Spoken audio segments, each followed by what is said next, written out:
sini saya akan menjelaskan tentang koneksi antar materi modul 3.1, yaitu pengambilan keputusan berbasis nilai-nilai kebajikan sebagai pemimpin. Saya Selvianti Bali, MPD, calon guru penggerak angkatan 11 dari Nia Selatan, Sumatera Utara, didampingi oleh Ibu Herta Sialagan SPD MM selaku fasilitator dan Bapak Beatus Salawa SPD selaku pengajar praktik.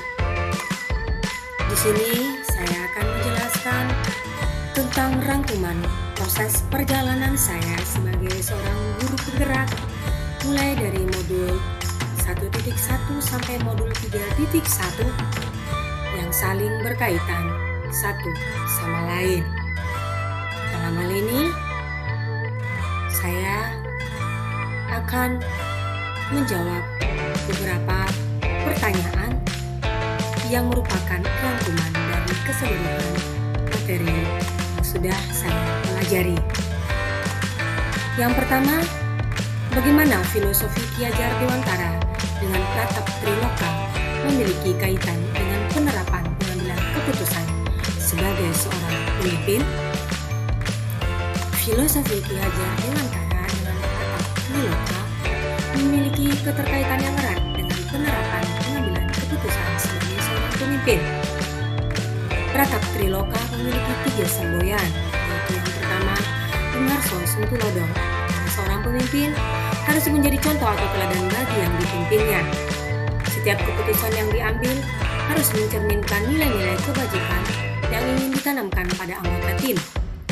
Jika seorang pemimpin ingin timnya jujur, maka ia harus menunjukkan sikap jujur dalam setiap tindakannya. Selain itu, keputusan yang diambil harus sesuai dengan apa yang disampaikan.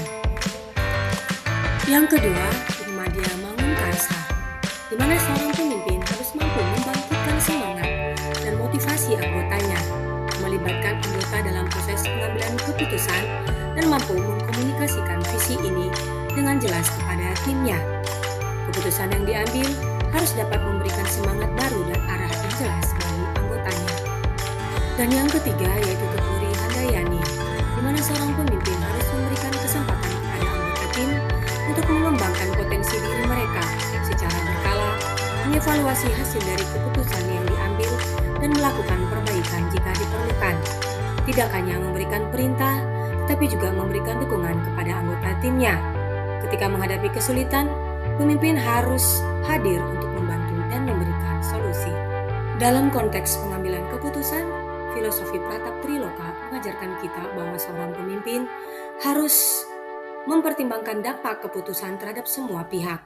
Tidak hanya fokus pada kepentingan pribadi atau kelompok tertentu, tetapi juga memperhatikan kepentingan yang lebih luas. Berani mengambil risiko. Pemimpin yang baik tidak takut mengambil keputusan yang sulit, asalkan keputusan tersebut sudah melalui pertimbangan yang matang. Pemimpin harus siap untuk mengubah keputusan jika ada informasi baru atau kondisi yang berubah. Dan proses pengambilan keputusan harus transparan dan dapat dipertanggungjawabkan. Yang kedua, bagaimana nilai-nilai yang tertanam dalam diri kita berpengaruh kepada prinsip-prinsip yang kita ambil dalam pengambilan suatu keputusan. Dalam hal ini, nilai-nilai yang kita anut mempengaruhi prinsip yang kita ambil dalam pengambilan keputusan. Misalnya nilai keadilan. Jika saya memiliki nilai keadilan, maka keputusan yang saya ambil akan mengarah kepada keadilan, di mana semua pihak akan saya perlakukan secara adil. Jika semua nilai kebajikan tersebut ada dalam diri saya, maka pastinya prinsip yang saya ambil dalam pengambilan keputusan akan mengikuti nilai kebajikan yang saya miliki. Yang ketiga, bagaimana materi pengambilan keputusan berkaitan dengan kegiatan coaching atau bimbingan yang diberikan pendamping atau fasilitator dalam perjalanan proses pembelajaran kita, terutama dalam pengujian pengambilan keputusan yang telah kita ambil. Apakah pengambilan keputusan tersebut telah efektif? Masihkah ada pertanyaan-pertanyaan dalam diri kita atas pengambilan keputusan tersebut? Hal-hal ini tentunya bisa dibantu oleh sesi coaching yang dibahas sebelumnya. Kegiatan coaching atau bimbingan memiliki peran yang sangat penting dalam mengevaluasi dan memperbaiki proses pengambilan keputusan coaching mendorong coach untuk melakukan refleksi mendalam terhadap keputusan yang akan diambil. Pertanyaan berbobot yang diajukan oleh seorang coach dapat membantu seorang coach untuk memikirkan langkah-langkah tepat yang akan diambil dalam memutuskan suatu hal. Setelah melewati banyak hal dan langkah-langkah tersebut dipelajari dalam modul 3.1 beserta paradigma dan prinsip pengambilan keputusan. Seorang coach dapat mengidentifikasi kekuatan dan kelemahan dalam proses pengambilan keputusan, mengembangkan strategi baru dalam pengambilan keputusan, serta mendapatkan umpan balik dari coach sehingga menghadapi situasi kompleks dan membuat pilihan yang tepat. Yang keempat, bagaimana kemampuan guru dalam mengelola dan menyadari aspek sosial emosionalnya akan berpengaruh terhadap pengambilan suatu keputusan khususnya masalah dilema etika. Guru yang menyadari dan mampu mengelola aspek sosial emosionalnya akan mampu membuat keputusan yang lebih empati dan adil dan penuh rasa tanggung jawab khususnya dalam dilema etika. Kesadaran emosionalnya mampu membuat dirinya memahami dan mempertimbangkan efek atau pengaruh dari setiap keputusan yang mereka ambil demi kebahagiaan dan masa depannya anak yang dibimbingnya. Yang kelima, bagaimana pembahasan studi kasus yang fokus pada masalah moral atau etika kembali kepada nilai-nilai yang dianut seorang pendidik. Yang kelima, studi kasus yang fokus pada masalah moral atau etika berhubungan erat dengan nilai-nilai yang dianut oleh seorang pendidik. Guru menerapkan nilai-nilai yang dianutnya dalam setiap kegiatan pembelajaran yang dilaksanakannya di dalam kelas. Paradigma dan prinsip dalam pengambilan keputusan selalu menjadi pegangan utama dalam pengambilan keputusan. Untuk membahas studi kasus yang berhubungan dengan masalah moral atau etika. Yang keenam, bagaimana pengambilan keputusan yang tepat tentunya berdampak pada terciptanya lingkungan yang positif, kondusif, aman, dan nyaman. Pengambilan keputusan yang tepat dapat menciptakan lingkungan yang positif, aman, dan nyaman bagi seluruh anggota dalam sebuah komunitas ataupun organisasi.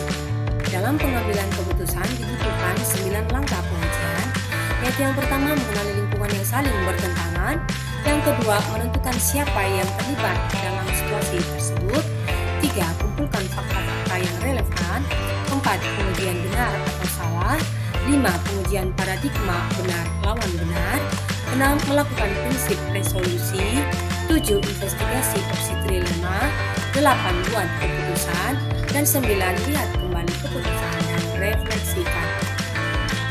7. Apakah tantangan di lingkungan Anda untuk dapat menjalankan pengambilan keputusan terhadap kasus-kasus dilema etika ini? Adakah kaitannya dengan perubahan paradigma di lingkungan Anda? Salah satu tantangan di lingkungan saya dalam pengambilan keputusan terhadap kasus dilema etika adalah perasaan tidak nyaman karena tidak dapat memuaskan semua pihak. 8. Apakah pengaruh pengambilan keputusan yang kita ambil ini dengan pengajaran yang memerdekakan murid-murid kita? Bagaimana kita memutuskan pembelajaran yang tepat untuk potensi murid kita yang berbeda-beda? Pengaruh pengambilan keputusan yang kita ambil dengan pengajaran yang memerdekakan murid-murid kita adalah tercipta merdeka belajar. Murid bebas mencapai kesuksesan, kebahagiaan sesuai dengan minat dan potensinya tanpa paksaan dan tekanan dari pihak manapun. Diharapkan setiap murid akan sukses sesuai dengan bidang yang ditekuninya. Guru bertugas memfasilitasi, membantu mengembangkan minat dan bakat yang dimiliki murid, didukung dengan pengembangan kompetensi sosial, emosional murid, sehingga mampu berkembang semakin lebih baik lagi.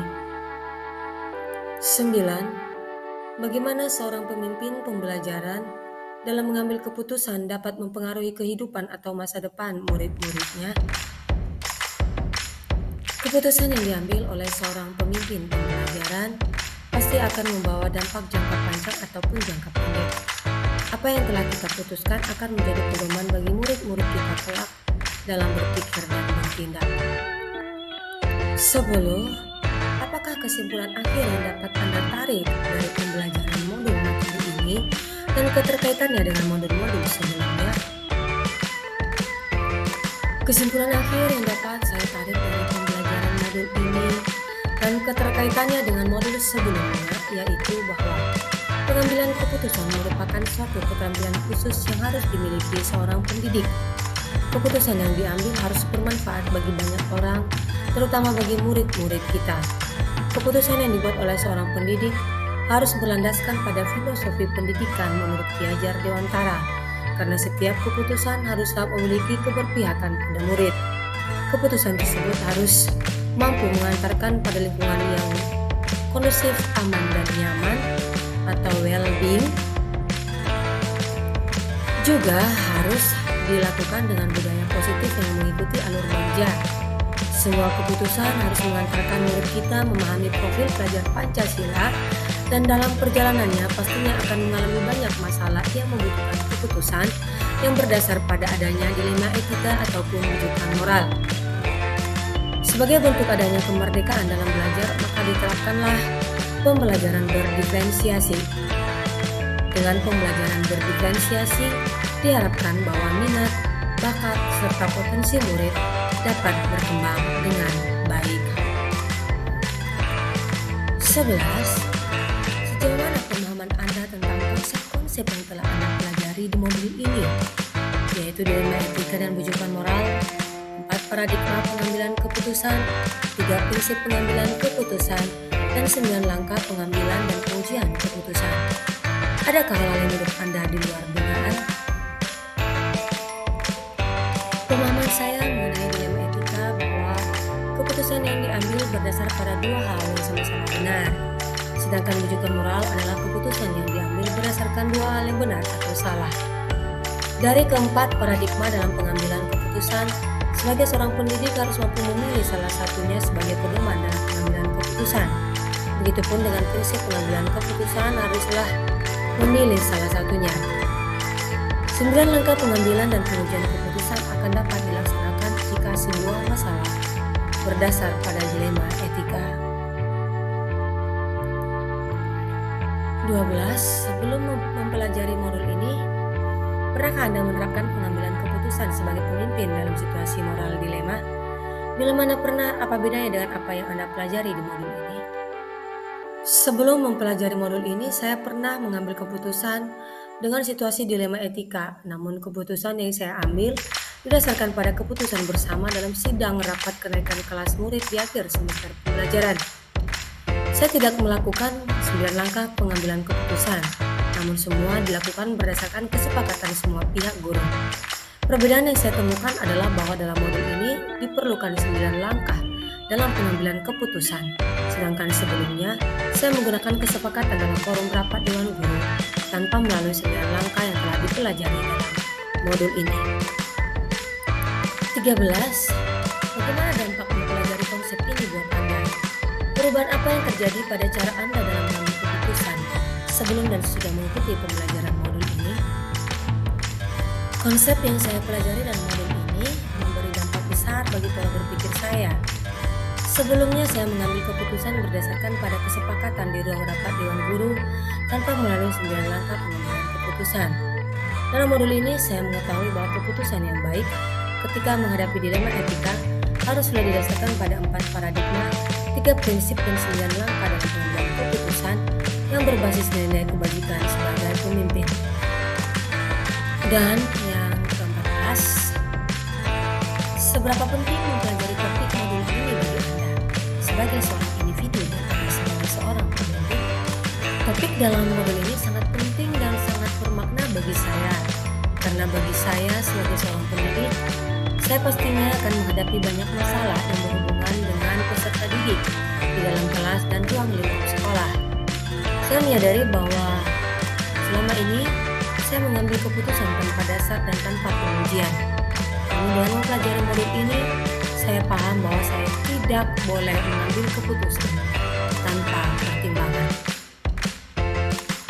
Demikianlah tadi rangkuman proses pembelajaran selama ini yang saya ikuti sebagai guru penggerak angkatan 11, keterkaitan antar modul Dari awal modul 1.1 tentang filosofi pendidikan diajar di Wantara hingga pada pengambilan keputusan berbasis nilai-nilai kebajikan sebagai pemimpin. Sekian dan terima kasih.